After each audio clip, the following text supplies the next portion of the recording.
Şeýlehem Türkmenistanyň Täjikistan Respublikasynyň Dostluk ýurdunyň Milli Ilmlar Akademiýasynyň prezidiumynyň ýanyky ýazyw mirasy merkezinde Türkmenistanyň hemde Täjikistanyň ilmi hemde dörejilik wekilleriniň gatnaşmaklaryna magtumly pragynyň dogrunyň günüň 3 ýylyna başlanan ilmi maslahat geçirildi.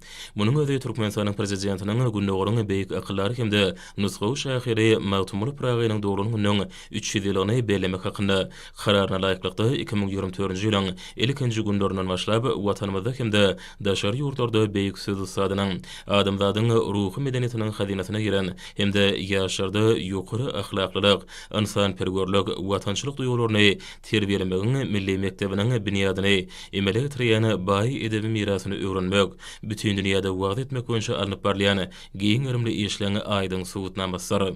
Masadyn owamyna belenirşäli 2024-nji ýylyň Peýgam Paýhys ummany magtumly pragy ýylýan şygarynyň many mazmunyny watançylyk ruhyny belende götürmäge, ýaşary terbiýelemäge goşunt goşmaga, watandaşlymyzy ýurdumyzy munun berýägem güllede ösürmekde uly üstünliklere gadanmaga, ruhlandyrmaga gönükdirlendir.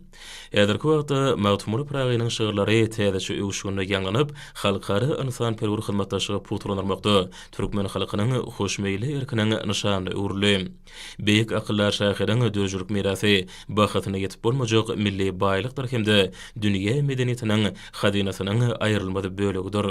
Maslahatda çykyş edenlere bular barada aýtmak bilen magtumlynyň garaýşlarynyň beýleki halklara hormat goýmak, hoşniýetli goňşuluk ýörelgilerini depde solary ýgrarlygy esasan ýanyny belediler.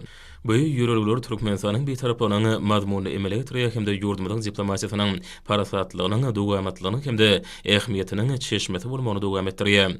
Häzirki wagtda magtumlynyň dörejiliginiň halkary derejede dost doganlygy puturlanmagy hyzmat edýär.